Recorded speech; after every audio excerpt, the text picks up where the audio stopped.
Former President Barack Obama is getting involved again, trying to help the Democratic Party emerge from the ashes. And it isn't pretty. Obama called out wealthy progressives, saying they have been cruising comfortably in Aspen and the Hamptons. He says things could change quickly, and it's time for a hardcore gut check. You could still hang out in, Aspen and Milan and travel and have a house in the Hamptons and still think of yourself as a progressive. And now things are a little different. All of us are going to be tested in some way. And we are going to have to then decide what our commitments are. Sometimes I feel as if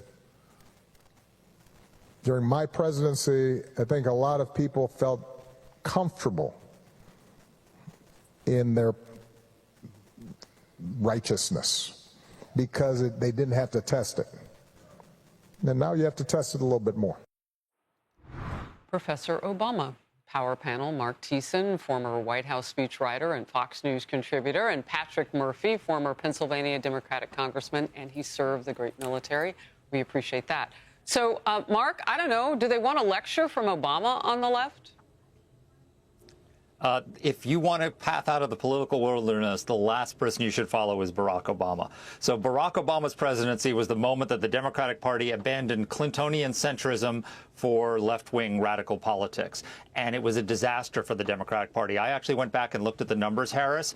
During Barack Obama's 8 years in office, Democrats lost 1,027 elected offices across the country. They started out his presidency with a 60-vote filibuster-proof majority in the Senate and a 257-vote majority in the House. They lost 12 Senate seats and 63 House seats thanks to Obama. At the state level, they lost 939 state legislative seats and 12 governorships. And, of course, the final verdict of the American people on the Obama presidency was they elected Donald Trump, and they did it with 8.3 million people who voted for Obama and switched their votes to Donald Trump. So this is not somebody who you want to be leading you out of the political wilderness, because he led them into it. Marc Thiessen coming with the facts, the receipts, the whole thing. Patrick, your rebuttal. He's coming with the facts, but he's talking about electoral politics. And, Harris, what I like to talk about is Barack Obama was one of the most successful presidents we had. Why? Wait. So he's talking about the actual politics of winning, and you want to talk about the man's personality? Yeah, no, that's not true. I want to talk about what the points that he brought up border. I want to talk about how he brought bin Laden to justice because he tripled the amount of forces in Afghanistan while he ended the war in Iraq. I want to talk about Obamacare, otherwise known as the Affordable Health Care Act, which covered tens of millions of more Americans. Hey, Mark, I didn't interrupt you, brother. Don't interrupt me, please. Sorry. Right? So, apologies. Go ahead. I got you. But that's what I want to talk about, is that what he is saying is true.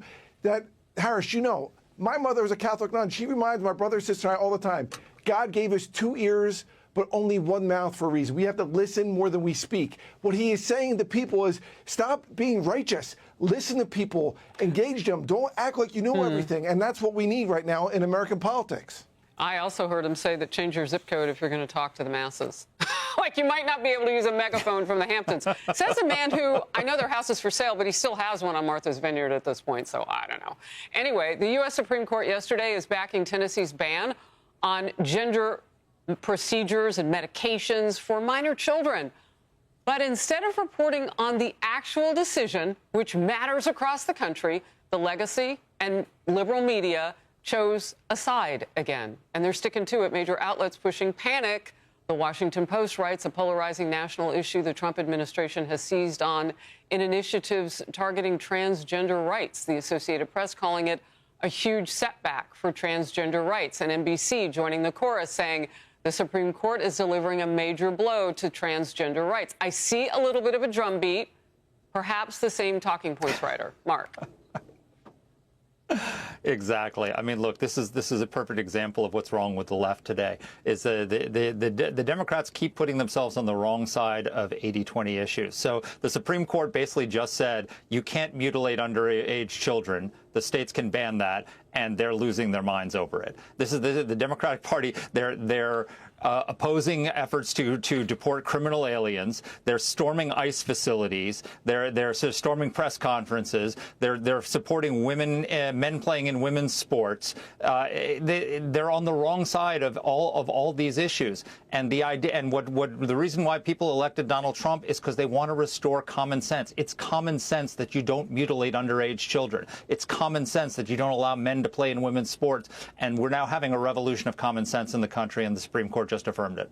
All right, debate. Go ahead, your side now, Patrick. I don't agree with his premise, but we'll just take it as the decision yesterday by the Supreme Court, and I read John Roberts, the Supreme Court Justice, Chief Justice thing. He's basically saying, hey, listen, we obviously allow minors in America. We don't allow them to drink beer. We don't allow them to carry guns. We don't allow them, we even give them a curfew. This is very limited, saying, listen, you can't take puberty blockers. Mark, nobody is for mutilating people. I mean, come on, brother, come on. What they're saying is, yes. That's what puberty blockers are for minors. Again, I know you love literally what it is. But please don't do it. I didn't do it to you, okay?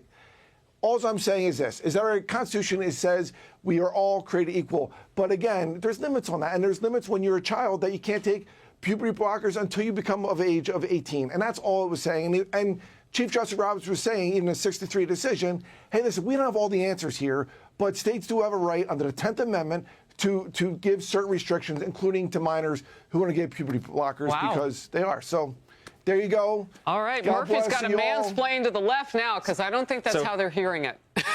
I think they're more upset, Harris, about the fact that we might be going into war against Iran without congressional approval, and the fact that gas and I know that's why groceries are you're up. upset. I don't know if you can speak for the left, if they're really that tuned in on the, and not just waiting for the president to make his decision, which we all should do. And that's why we got to listen more than we speak. Okay.